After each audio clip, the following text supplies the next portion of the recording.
인류의 역사는 전쟁의 역사이기도 합니다. 증오나 적대심에서 비롯한 가장 극한의 갈등이 폭력이라는 수단으로 드러난 상황을 전쟁이라고 하지요. 여기에는 반드시 파괴와 무자비한 살상이 따라옵니다. 나는 전쟁을 원하지 않았다고 해서 그 피해가 나와 내 가족만 비껴가지도 않지요. 아무리 선하게 살아왔다고 해도 아무런 이유 없이 죽음이나 공포의 희생물이 된다는 점이 아마도 전쟁의 가장 잔인한 측면일 겁니다. 전쟁이 주는 부정적인 요소는 너무나 많아서 헤아릴 수 없지요. 그러나 어떤 분들은 이 전쟁이 치러질 때마다 인류 문명도 함께 급속도로 발전했다는 점을 인정해야 한다고 말합니다. 전쟁 무기를 만들었던 기술이나 자본, 이런 인프라들이 평화로울 때는 그 사회에서 아주 요긴한 용도로 사용되면서 인류의 복지를 향상시킨다는 거지요. 역사적으로 전쟁이 없었던 때도 없었습니다.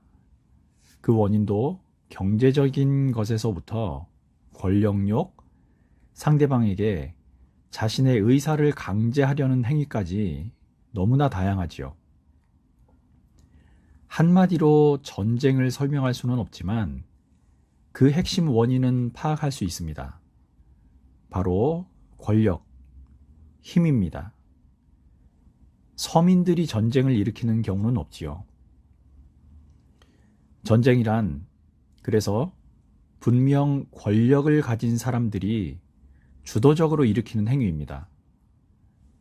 어떤 관점에서 보자면 전쟁이 나도 최소한 자기 목숨 하나는 안전한 위치에 있다고 생각하는 사람들이 수많은 사람들을 전장 속으로 밀어넣는 겁니다. 그래서 지도자를 잘 선택하고 선택한 후에도 잘 감시하는 일이 국민들에게 반드시 필요한 이유이지요. 존 F 케네디가 예전에 이런 말을 했다고 합니다. 인류가 전쟁을 없애지 않는다면 전쟁이 인류를 없앨 것이다. 이 말도 매우 의미 있는 말이라는 생각이 들었습니다. 그런데 17, 18세기 프랑스의 가톨릭 대주교이자 신학자였던 프란시스 페네론이란 분의 말은 참 깊이 새겨들을 만합니다. 모든 전쟁은 내전이다. 왜냐하면 모든 인류는 형제이기 때문이다. 성경에 기록된 이스라엘의 역사에도 수없는 전쟁 장면들이 그려져 있습니다. 그 중에서도 오늘 20장에 등장하는 전쟁은 이스라엘 12부족들 간에 일어난 내전, 그리고 또 어떻게 보면 사륙이었다 이렇게 말할 수도 있겠습니다. 지난 시간에 살펴본 레위인과 첩의 이야기에서부터 시작된 이 내전은요, 사사기에 기록된 죄악의 크기가 점점 공동체 전체로 커지고 있음을 보여줍니다. 레위인의 첩이 기브아에서 베냐민의 불량배들에게 밤새 욕을 당하고 새벽에야 풀려났지만 힘이 소진해서 죽고 말지요. 레위인이 그 첩의 주검을 12조각으로 나누어서 이스라엘 각 지파들에게 보냅니다. 그러자 그 일에 분노한 모든 이스라엘 자손이 한 곳에 모이게 되는데요. 자, 1절입니다. 이에 모든 이스라엘 자손이 단에서부터 브엘세바까지와 길르앗 땅에서 나와서 그 회중이 일제히 미스바에서 여호와 앞에 모였으니, 단에서부터 브엘세바는 가장 끝에서 끝에 있는 지명의 이름들입니다. 이 표현은 이스라엘 전체를 말합니다. 미스바라는 지명도 많이 들어보셨을 겁니다. 창세기 31장에 처음 나오는 곳인데 야곱과 라반의 이야기에 등장하는 곳입니다. 사사기 10장에서 본 것처럼 사사 입다가 이곳에 모여서 회개하고 하나님께 부르짖어 구원을 받은 곳이기도 하지요. 성경에는 미스바라는 곳이 여러 곳 나오는데요. 모두 다른 곳을 가리킵니다. 오늘 나온 미스바는 베냐민 지파 영역 안에 있던 곳인데 지금 정확한 위치는 알려져 있지 않습니다. 주로 예루살렘 부근의 네비 3월 또는 텔렌 나쉐 이쪽 지역이 아닐까 추정만 하고 있을 뿐입니다. 야곱이 외삼촌 라반의 집에서 20년 동안 일꾼처럼 생활하다가 고향으로 돌아가려고 가족들과 모든 재산을 챙겨서 도망치듯이 삼촌의 집을 빠져나옵니다. 3일 만에 야곱이 떠난 것을 안 라반이 그 형제들을 데리고 일주일을 추격한 끝에 길르앗산에서 야곱을 만나지요. 그리고 그곳에서 두 사람이 많은 이야기를 나눈 끝에 화해를 합니다. 그리고 돌무더기를 쌓아서 그 증거로 삼은 후에 그곳 이름을 미스바라고 부르지요. 창세기 31장 48절과 49절입니다. 라반의 말에 오늘 이 무더기가 너와 나 사이의 증거가 된다 하였으므로 그 이름을 갈르엣이라 불렀으며 또 미스바라 하였으니 이는 그의 말에 우리가 서로 떠나 있을 때에 여호와께서 나와 너 사이를 살피시옵소서 함이라. 미스바라는 말은 지켜보는 자, 망대라는 뜻인데 하나님께서 이곳에서 라반과 야곱 두 족속 사이를 망대에서 지켜보듯 지켜보고 계시다는 의미가 있는 곳입니다. 그래서 이스라엘 사람들은 하나님 앞에서 어떤 문제를 의논할 때 바로 이 미스바에 모였습니다. 이곳을 그분께서 지켜보시는 아래 그분의 판단을 구하거나 회개하는 장소라고 여긴 거지요. 특히 사무엘 시대에 매우 중요한 거점이 되었습니다. 사무엘은 우상 숭배에 대한 용서를 구하려고 모든 이스라엘 자손들을 그곳에 소집했지요. 이들이 하나님 앞에 금식하고 있는 동안 블레셋 사람들이 공격을 해왔지만 하나님께서 우레로 간섭하시고 그들을 흩으셨다는 기록이 있습니다. 사무엘상 7장 5절에서 6절 그리고 10장 17절을 잠깐만 확인해 보겠습니다. 사무엘이 이르되 온 이스라엘은 미스바로 모이라. 내가 너희를 위하여 여호와께 기도하리라 하매 그들이 미스바에 모여 물을 길어 여호와 앞에 붓고 그날 종일 금식하고 거기에서 이르되 우리가 여호와께 범죄하였나이다 하니라. 사무엘이 미스바에서 이스라엘 자손을 다스리니라.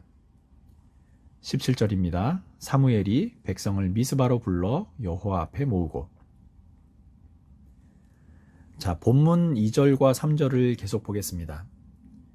온 백성의 어른, 곧 이스라엘 모든 지파의 어른들은 하나님 백성의 총회에 섰고 칼을 빼는 보병은 40만 명이었으며 이스라엘 자손이 미스바에 올라간 것을 베냐민 자손이 들었더라. 이스라엘 자손이 이르되 이 악한 일이 어떻게 일어났는지 우리에게 말하라 하니 이후 첩을 잃은 레위인이 자초지종을 이야기합니다. 그러자 모든 이스라엘 백성들이 일어나 합심하여 베냐민 지파를 치기로 결의합니다. 그런데 사사기 20장 내용을 읽어보시면 아시겠지만 20장에는요. 유난히 모든, 일제히, 합심하여, 온 이런 표현들이 많이 나옵니다. 특히 모든이란 말은 사사기 전체에 47번 정도 나오는데 여기 20장에만 7번 정도가 등장합니다. 이스라엘의 모든 지파, 이스라엘 온 지파, 모든 백성, 이스라엘 모든 사람 이런 표현들이죠. 횟수가 중요한 것은 아니지만 베냐민 지파를 치기 위해서 얼마나 다른 지파들이 한마음으로 똘똘 뭉쳐 있는지를 알 수 있는 대목입니다. 그런데 이런 표현은 반어적인 의미를 담고 있기도 합니다. 왜냐하면 조금 전 2절과 3절에서도 확인이 됐듯이 베냐민 지파는 이 모임에 아예 참석조차 하지 않았기 때문입니다. 앞서 레위인이 이스라엘 12지파 모두에게 첩의 시신을 나누어 보냈으니까 아마도 베냐민 지파에까지 전달이 되었겠지요. 그런데 13절로 미루어 보면 베냐민 지파에서는 아마도 이 이스라엘 총회의 결정이 난 후에 강경한 대응을 결심한 걸로 보여집니다. 13절입니다. 그런즉 이제 기브아 사람들 곧 그 불량배들을 우리에게 넘겨주어서 우리가 그들을 죽여 이스라엘 중에서 악을 제거하여 버리게 하라. 하나 베냐민 자손이 그들의 형제 이스라엘 자손의 말을 듣지 아니하고. 여기에 대해 나머지 이스라엘 자손들은 전 지파에서 10분의 1씩 선발해 기브아를 치기로 합니다. 2절에 보면 싸울 수 있는 전체 인원이 40만이었으니 그 중에 4만 명이 선발된 거죠. 광야에서 이스라엘 백성 전체 숫자를 세었을 때 60만 정도였기 때문에 이때 모인 40만이라는 숫자는요, 당시 일어났던 내전이 얼마나 심했는지를 보여주기도 합니다. 자, 이 지점에서 우리가 생각해 봐야 할 것이 한 가지 있습니다.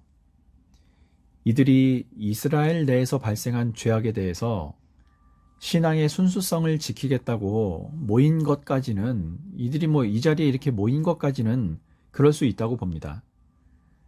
그러나 이들이 형제인 베냐민 지파에서 발생한 죄악을 징계하려고 매몰차게 일치단결하여 대응하기에 앞서서 자신들의 일부에서 벌어진 일에 대해 왜 자기들이 이 지경까지 이르게 되었는지를 먼저 돌아보거나 회개하는 과정이 빠져 있다는 것. 그리고 그 총회의 목적이 처음부터 베냐민 지파를 치려는 의도를 가지고 모였다는 점입니다.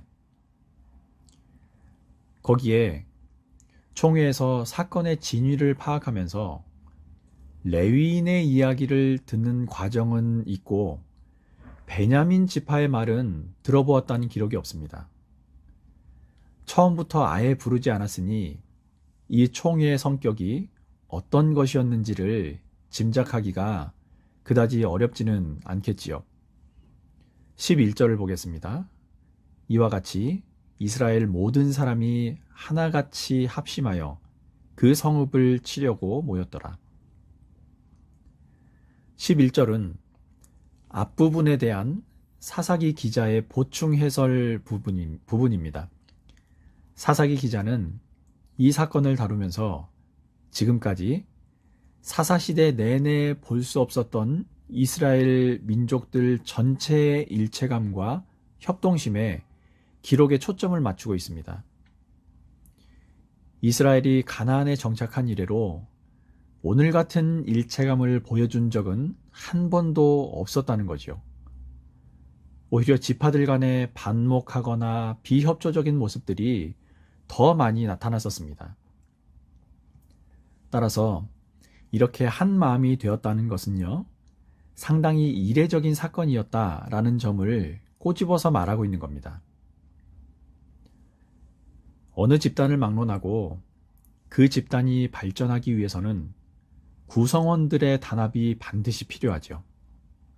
그리고 그런 단합은 함께 대적할 공동의 적이나 이루어야 할 공동의 목표가 분명할수록 더욱 강해집니다. 한 마음으로 뭉친 이들은 두 가지 큰 실수를 범하는데요.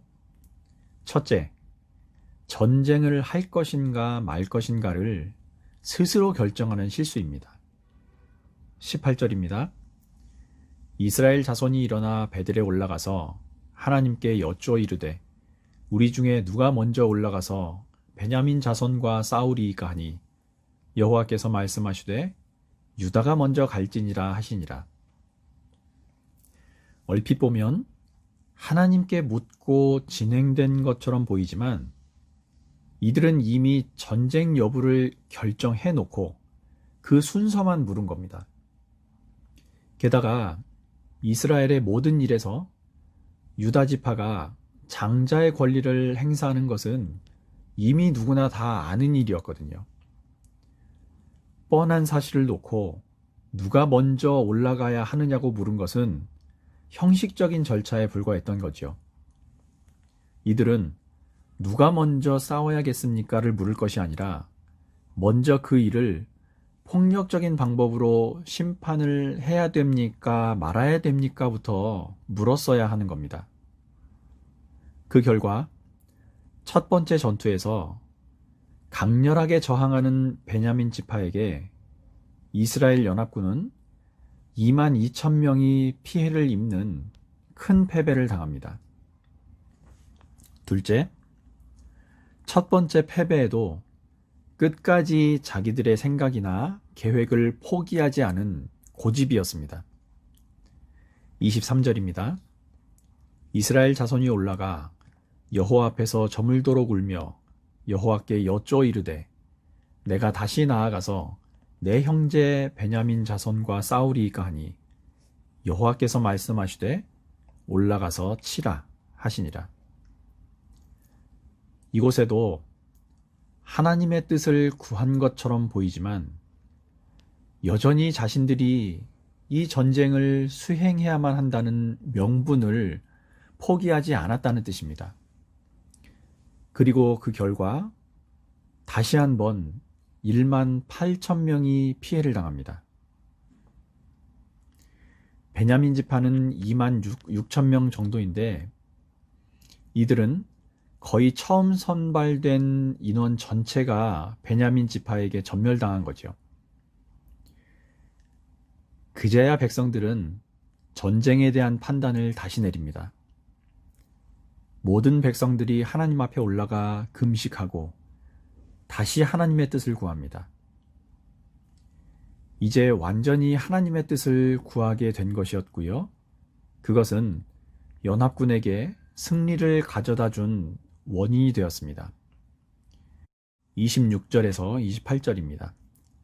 이에 온 이스라엘 자손 모든 백성이 올라가 베델에 이르러 울며 거기서 여호와 앞에 앉아서 그 날이 저물도록 금식하고 번제와 화목제를 여호와 앞에 드리고 이스라엘 자손이 여호와께 물으니라. 그때에는 하나님의 언약궤가 거기 있고 아론의 손자인 엘르아살의 아들 비느하스가 그 앞에 모시고 섰더라. 이스라엘 자손이 여쭈기를 우리가 다시 나아가 내 형제 베냐민 자손과 싸우리이까 말리이까 하니 여호와께서 이르시되 올라가라. 내일은 내가 그를 내 손에 넘겨주리라 하시는지라. 35절도 보겠습니다. 여호와께서 이스라엘 앞에서 베냐민을 치시매 당일에 이스라엘 자손이 베냐민 사람 25,100명을 죽였으니 다 칼을 빼는 자였더라. 이후 베냐민 지파는 거의 멸족의 위기에까지 몰립니다. 레위인 한 사람의 잘못으로 이스라엘 전체가 서로 죽고 죽이는 전쟁에 휘말리게 된 거죠. 이렇게 한 사람의 죄와 고집은 공동체 전체까지 피해를 준다는 것이 성경의 교훈입니다. 사사기 20장을 간략하게 살펴봤습니다. 이스라엘이 하나의 공동체, 한 몸인 걸 감안한다면 오늘 벌어진 이 전쟁을 한마디로 정의하자면 자기 몸을 스스로 상하게 만든 자해라고 할 수 있을 겁니다. 오늘 말씀을 통해 남은 한 주는 무엇보다 여전히 전쟁 중에 있는 우리나라의 앞날을 위해 기도하는 저와 여러분들이 되시길 바랍니다. 그리고 여전히 우리 사회 안에 있는 어두운 힘들, 내 안에 있는 어둠의 세력들을 내 힘이나 고집이 아닌 주님 주시는 말씀과 기도의 빛으로 몰아내 가시는 남은 한 주 보내시기를 예수님 이름으로 축원합니다.